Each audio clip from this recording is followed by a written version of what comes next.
Ready, we are.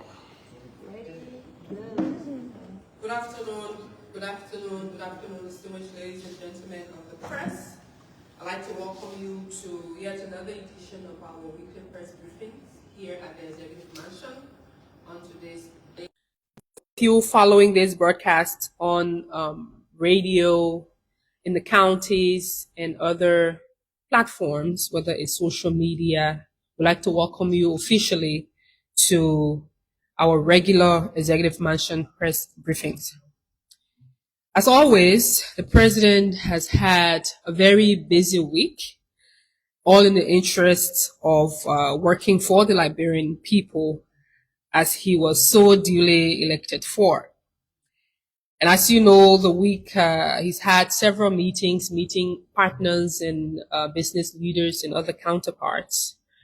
But notable among the meetings and his actions for the week, you all can recall during the course of the week, His Excellency did commend the Civil Service Agency for their steadfast role in implementing the mandate of blocking civil servants, or may I say presidential appointees who were yet to declare their assets as he won, and upon their suspension, the civil service went ahead and did the blockage of their salaries. Those salaries culminated into an amount that was directed to the one child, one chair policy, the presidential initiative, to enable young children in school, both primary and secondary schools, to have access to sitting. That is, to put chairs in the classrooms. That initiative is well on course, and the extra account is mandated to be open by the Ministry of Finance, Development, Planning, and to make sure that that process goes on. Following that, the president did attend and spoke at the 73rd annual meeting of the West African Examinations Council, including Nigeria, the Gambia, Liberia, Sierra Leone, and Ghana. That meeting also saw the awarding of educators, people who have contributed immensely to the education sector of West Africa, notably a Liberian woman, as we growing up all remember her contribution and still is contributing to the education sector of Liberia. Madam Hawa Kochi was recognized and honored for her steadfast leadership and contribution, and His Excellency the President was also excited to be able to present the certificate of honor to her. And he also spoke to the need for concerted efforts to the educational system, inclusive of ensuring that WAEC and other bodies that are relating to education have an inclusive policy or inclusive education, to include persons with disability, access to education, but also to ensure that education is made open, and on WAEC, that testing are credible, the credibility of the testing of the knowledge of the young people also be strengthened. The week have been busy, and the president have also made a number of appointments. And prior to the appointments, he also had a meeting with a number of nurses.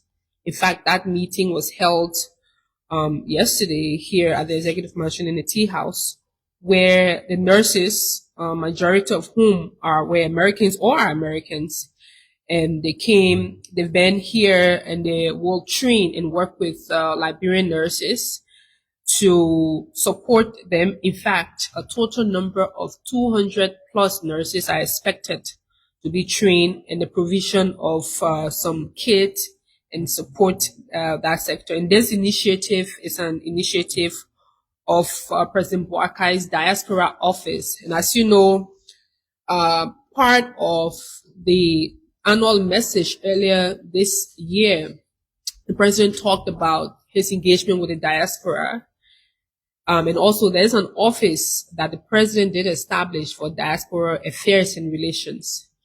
There will be, and the planning preparation is currently ongoing, there will be an engagement sometimes this year in the United States where diaspora Liberians will converge and really talk about issues relating to the community and how diaspora Liberians can be very active, connecting Liberia to trade, to commerce, to business, to education, to health, to support, and to really make sure that that connection and that openness is to also recognize the contributions that diaspora Liberians are making, not only in the United States or from the United States, but in the entire world. There are Liberians in Asia, in parts of Africa, in Europe, and all over the world, even in the Middle Eastern part of the world. The president's plan is to make sure that Liberians all over the world can contribute to the growth and development of our country. With that being said, the president have made a number of appointments in government. The president has appointed Honorable Henry B. Fambule as Ambassador Extraordinary Plenipotentiary to the Arab Republic of Egypt, and that appointment requires Senate confirmation. The president also have appointed Mr. Oscar F. Mulba as Assistant Minister for Public Affairs at the Ministry of National Defense. He also needs Senate confirmation. The president have set up the board of directors for the Food Authority of Liberia. Members of the board include Ms. Elizabeth T.W. Omoko, Ms. Nene Kamara Chio, Ms. Jackie Kore, Ms. Princess M. Jekin, and the Transport Union of Liberia is on the board, as well as the Director General of the Food Authority. Additionally, the president has also appointed Ms. Priscilla Cheru as the Director General of the Food Authority, Ms. Georgia Gray as the Director General, as the Deputy Director General for Administration of the same institution, the Food Authority, as well as the Deputy Director General for Technical Services for the Food Authority. These appointments on the Food Authority, they take immediate effect because the Food Authority is an authority that doesn't need or does not go through confirmation by the Liberian Senate, unless the earlier announcement or appointment that I mentioned. Having said that, I'd like to inform the public that early this morning, His Excellency President Joseph Human Boakai has made a brief visit to Accra, Ghana on a private mission. While the president is away, the Minister of State for Presidential Affairs, Honorable Sylvester Graceby, will chair the cabinet in consultation with the Vice President, Honorable Jeremiah Kwankun, and in consultation with the President via telephone. His Excellency will return to the country on Sunday. Thank you all so much, and I look forward to taking your questions and comments should you have. Good afternoon. Please state your name, the institution, and your question. Thank you. My name is Anthony Defa from the Atlantic Broadcasting Corporation. Two questions. The first question is, how much was raised from the suspended official salary? The next question, the president appointed the head of LEC with immediate effect of receipt. The act creating the LEC called for confirmation. The Senate has commented on that. What can you say? Yes, thank you. I'm Julius Compton from Fortune TV. I would like to know specifically how many US-based nurses are in the country, and two, what would be the specific areas that they will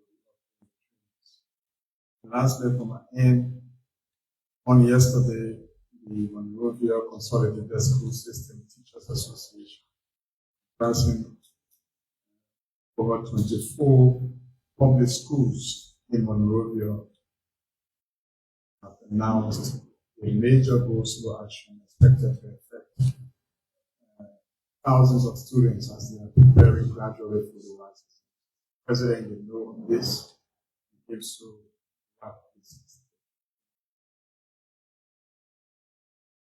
Thank you, Press Secretary. My name is Joseph Daniels. I report for OKFM. One, I'd like to know, recently the President made a statement calling on ministries and agencies to tidy up their facilities. Made mention of the ministerial complex. That was during the first cabinet meeting for 1 month now, and that building is still the same. What follow action will the president take? Or is it up to the institutions to decide whether to listen to what the president said or not? And secondly, you spoke about the president going on a private visit. Can you elaborate more? Is it weekend vacation or medical purpose? What sort of private visit is the president going for?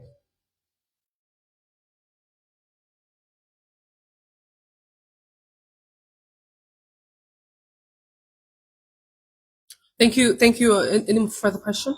Thank you. On the issue of the last question from Joseph, I said the president went on a private visit, and I mean, if what is private is a private visit, but I can say it's not a medical visit or a leisure visit, but it's a private visit, and let's keep it, that at that. On the question of tidiness of the offices, the ministerial complex hosts a number of ministries and agencies. And when the president did mention that they need to work on that, they have indicated that they will do their best to ensure that that happens. But of course, because the president is on the management of the entire facility, will take action as the president has mandated. On the issue of MCSS and planning go slow, the president is here to receive an update on this particular information, but this is something that we'll follow up on and follow up with and inform the Minister of State to further inform the president, but also the Ministry of Education, particularly the Minister of Education, will brief the president as to what's happening and what are the plans or mitigating circumstances to ensure that that happens. On the question of the nurses that are here, there are about 25 of them, 25 nurses. They're in fact not just nurses, but they're both nurses and medical professionals.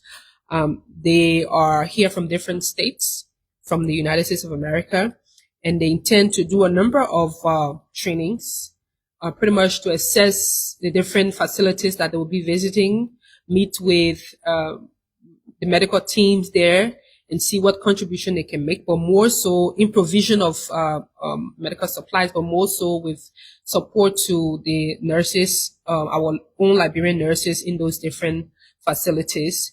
And they here, in fact, their presence here it's not just going to be a one time. They intend to also create, that networking opportunities that they're always available, whether maybe some of them may be on some breaks and they want to come back and create that open avenue for everyone, especially those communities they will be working in. And may I add that it is not just going to be in Monrovia or Montserrat County. They're going across the country.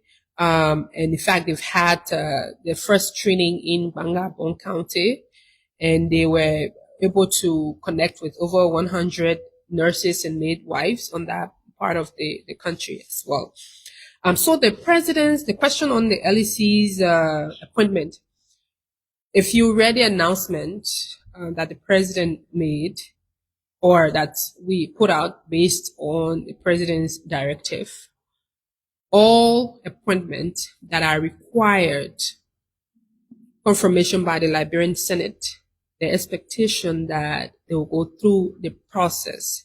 If the appointment does not require confirmation hearing by the Liberian Senate, because I know what I do know with the LEC process, there was a committee set up to vet qualified candidates for the position, and those qualified candidates were shortlisted, and the president did review the reports from the team that were doing the process, and then a selection was made.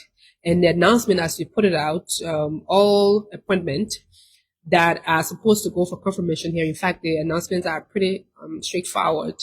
President Boakai have appointed this amount or number of officials of government, one person, 1, 2, 3, 4, 5, and where applicable, the appointees have to go for Senate confirmation. So if the laws of the institution states clearly that they have to go for a confirmation hearing by the Liberian Senate, the expectation is that that process will naturally follow through. On the issue of how much was raised, was that your question? How much was raised? What was, in fact, we did put out a note on that. I'm just going quickly to my notes.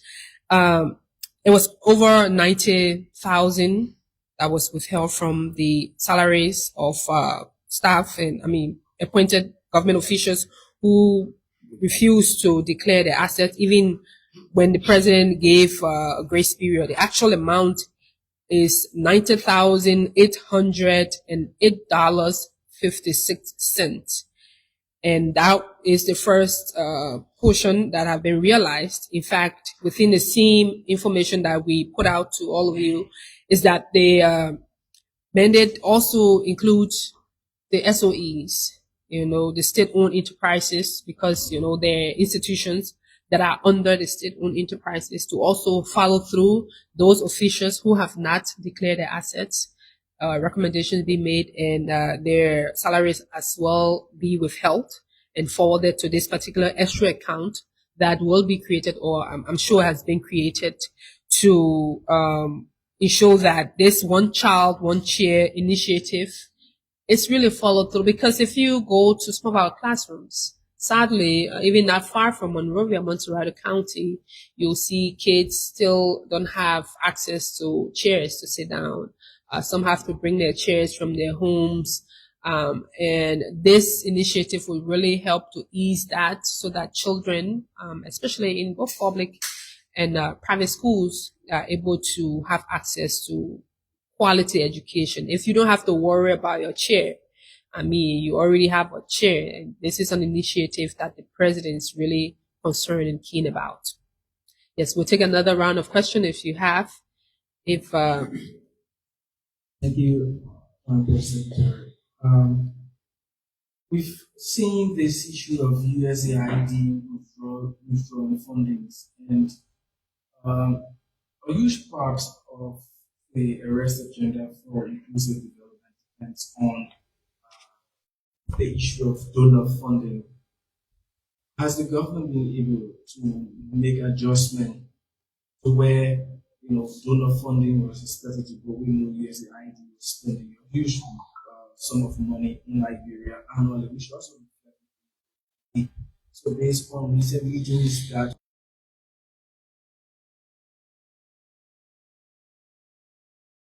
So good afternoon again.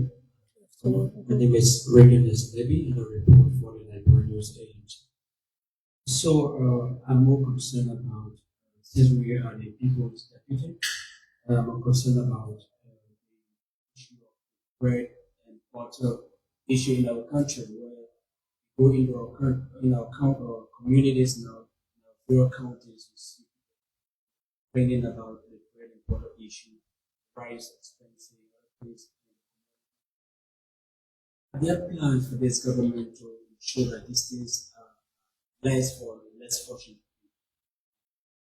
Who's especially those?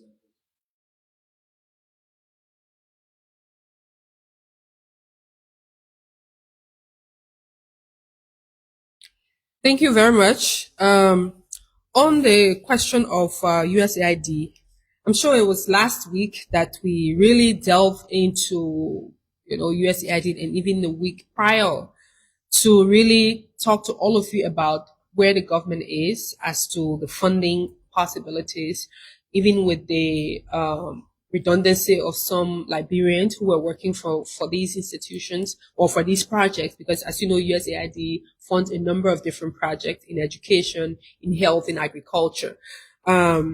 And to your question, there has been a number of different engagements with the economic management team.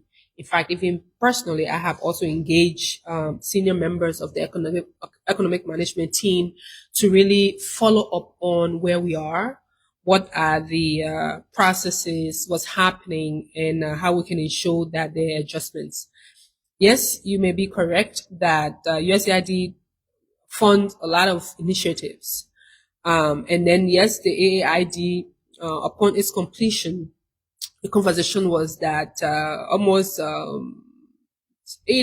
or so was reliant or dependent on donor funding. However, the donor funding component wasn't necessarily or primarily focused on USAID. So right now, the conversation within the economic community of our country is to reach out to other players and other possible partners, looking beyond just our traditional partners, to also create new alliances, to create new partnership with other institutions, whether in the Far East, of Asia, other partners, even other financial institutions, but more than just aid.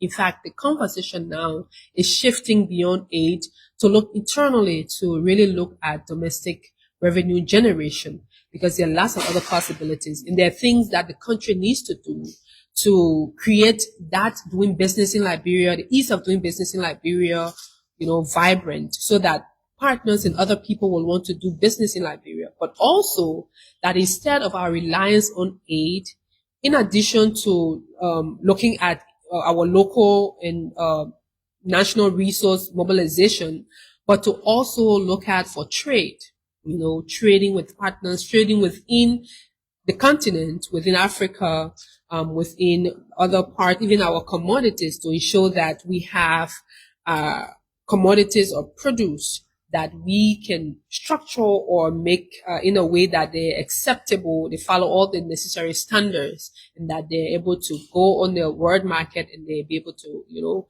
create that. Besides just the produce and other things, we also have sectors. The agriculture sector is a huge sector in our country. Every part of the country you go to, you see vast land. You see possibilities of investing in that area. So moving from the subsistence or subsistent farming right now that we do, majority of Liberians are involved into subsistent farming, to a more mechanized and at a higher skill level. So now the conversation, the president in fact has been meeting, even just yesterday, he had a meeting with a partner who's interested in submitting or creating that or supporting the sector, but more so also looking at a commercial bank or an agricultural bank that's able to support farmers and are able to contribute to that sector. So the more the president is looking, he's talked a lot about refocusing our attention not on aid but trade. Earlier last week talked to you about his meeting with the World Trade Organization, the head of World Trade Organization, when he went to Addis and engaging other partners. These are all conversations that are happening to focus our attention on doing business in Liberia and generating local resources. And also, even from the governance standpoint, to cut down some you may put it, some unnecessary spendings, re-energizing or retooling other components. So maybe refocusing the budget. Even the conversation now within the economic management team is to see those critical areas that the USAID fund reduction or cutting of it, that are critical, that some plans, some readjustment or adjustment needs to be made so that there's support, we found a support to those sectors so that they do not, have major impact. On the question of the bread and butter issue, a number of times when we who are, in your word, the deputy to the people, it's important to sometimes provide factual information to what's happening in the country. We have seen a number of initiatives and activities of the government to reduce pricing. Particularly, we did mention even last week as to the cost of petroleum and petroleum products. We do know gasoline particularly contributes to a lot of things, transportation. So if you're taking your goods from one point to another and you pay high price, you will naturally add on to that. But now that the gasoline pricing has reduced and is further plans for further reduction, it's important and there are also a lot of work. So there are a number of things that impact pricing besides just transportation. There are also the fluctuation of currency, the resources, sometimes on the exchange rate. In a conversation with a key player yesterday, also we did talk about this, about the need for stabilization. So the rice price, there have not been any major increment. You remember, or you could recall, since this government took the mantle of authority, there was this whole issue that the rice price was going to go up by a certain amount. And the president did intervene. He held a meeting with the importers, and that engagement, he, in fact, further went to set up a rice committee. And that rice committee is still working to ensure production. And I just talked about the agriculture sector, the Ministry of Agriculture headed by the minister working assiduously to ensure that we have investment in the rice production sector so that we do not 100% rely on importation of rice, but also that we're able to grow our own rice and eat them. The president is committed to the people.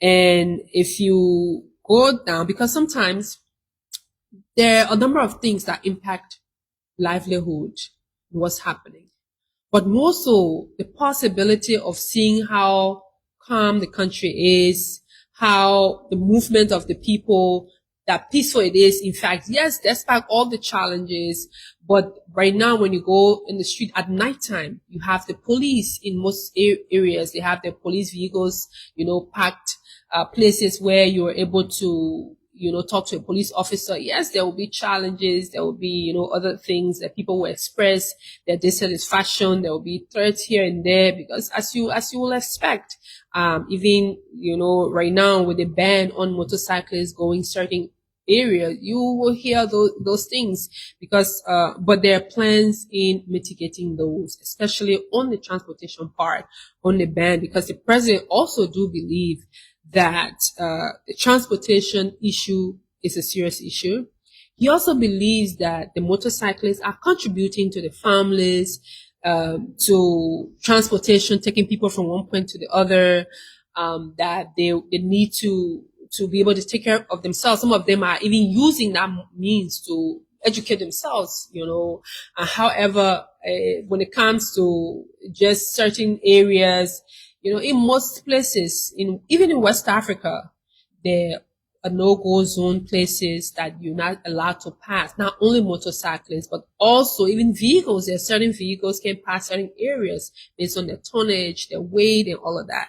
So, again, with the issue of the bread and butter issue, they cut across many things, but we can say that things are moving gradually, and the president is committed to ensuring that he does his best to contributing to fixing the road, fixing the transportation issue, fixing the rice issue, fixing the education issue, but most importantly, fixing the job issue, because once you can put people to work, once you have work, and in fact now that, the youth initiative that's ongoing, young people who are working in the other that were recruited very recently, over almost 1,000 of them. They have temporary jobs that can put food on the tables, So the president is really committed to ensuring that the country is stabilized, that the country moves on, that we all get to a country that is better than how he met it.